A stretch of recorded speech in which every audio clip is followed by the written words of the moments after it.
औज़ु बिल्लाहि मिनश्शैतानिर्रजीम बिस्मिल्लाहिर्रहमानिर्रहीम। आज हमारा मुज़ाकरा है हदीस सीखने का। दो हदीसें हैं और ये दो हदीसें शहीद के मुताल्लिक है। किसके मुताल्लिक?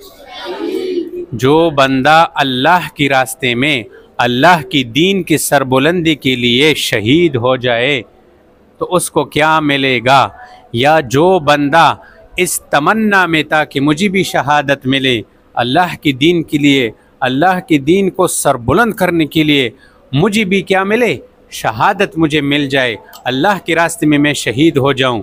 हाँ, कोई शहीद हो गया या किसी के दिल में ये अरमान था, इसके मुतालिक ये दो हदीसें हैं। देखो, पहले हदीस है कि नबी करीम सल्लल्लाहु अलैहि वसल्लम ने इरशाद फरमाया कि जो शख्स अल्लाह ताला से खुलूसी नीयत के साथ, सच्चे नीयत के साथ शहादत तलब करता है, शहादत तलब करता है, उसकी दुआ करता है कि अल्लाह मुझे अपने रास्ते में शहादत की मौत अता फरमा दे।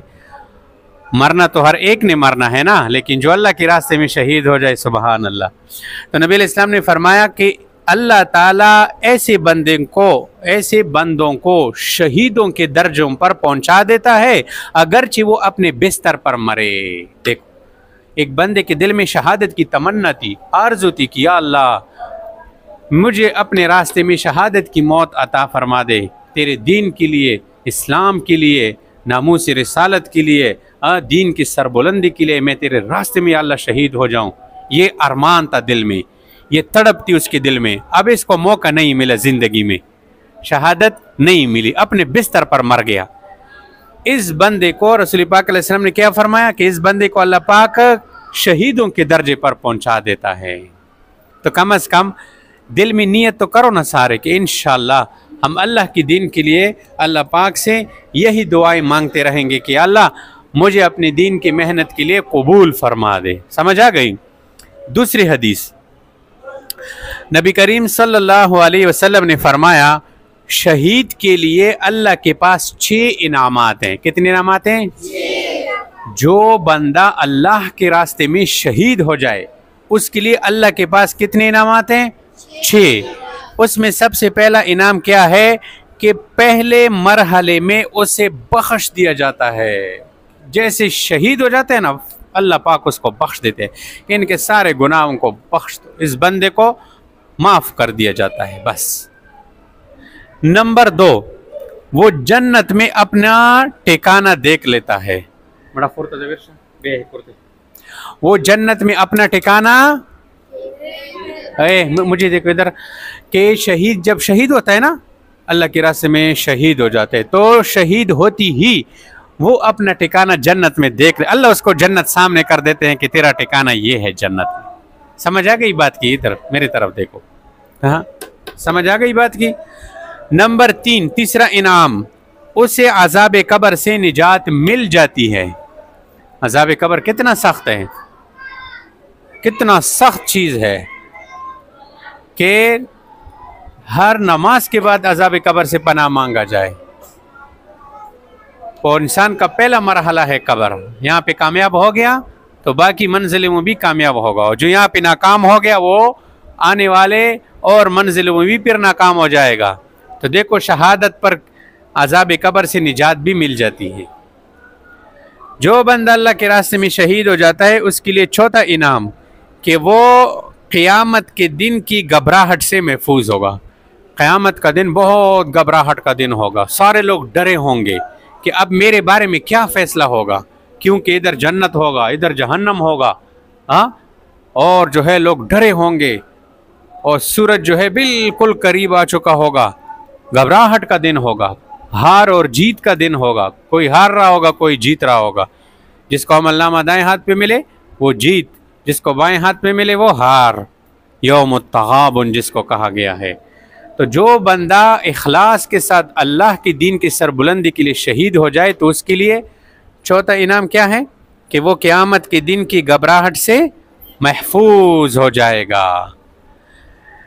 जो बंदा अल्लाह के दीन के लिए शहीद हो जाता है उसके लिए 5वां इनाम अल्लाह के पास क्या है कि उसके सर पर वक़ार, यानी इज्जत का ताज रखा जाएगा। ताज देखे हैं ना लोगों के सर, वो ऐसा ताज होगा कि उसके अंदर याकूत, हीरे, जवाहिरात लगे होंगे। उसका जो एक हीरा होगा, याकूत होगा, वो दुनिया और दुनिया के अंदर जो कुछ है सबसे आला होगा।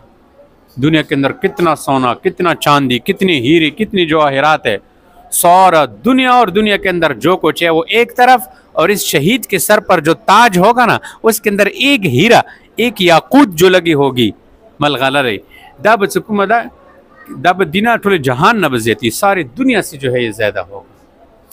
जो बंदा अल्लाह की दीन के लिए शहीद हो जाता है, उसके लिए अल्लाह ताला के पास छठा इनाम क्या है कि उसकी ज़ौजियत में बड़ी आंखों वाली हुरी दी जाएगी, कि इसके लिए जन्नत, और जन्नत में पाकीज़ा बीवियाँ मिलेंगी। ऐसी बीवियाँ नहीं जो दुनिया में जो शोहर से लड़ती है, झगड़ती है, गालियाँ निकालती है, पता नहीं क्या क्या करती हैं। नहीं, ये ऐसे होंगी कि इस बंदे की इज्जत करेगी, इसके दिल का सुकून होंगी। अच्छा, और क्या हो जाएगा, और इसके अजीज़ और अकारिब में से, यानी इसके रिश्तेदारों में से 70 आदमियों के हक में इसकी शफाअत कबूल हो जाएगी।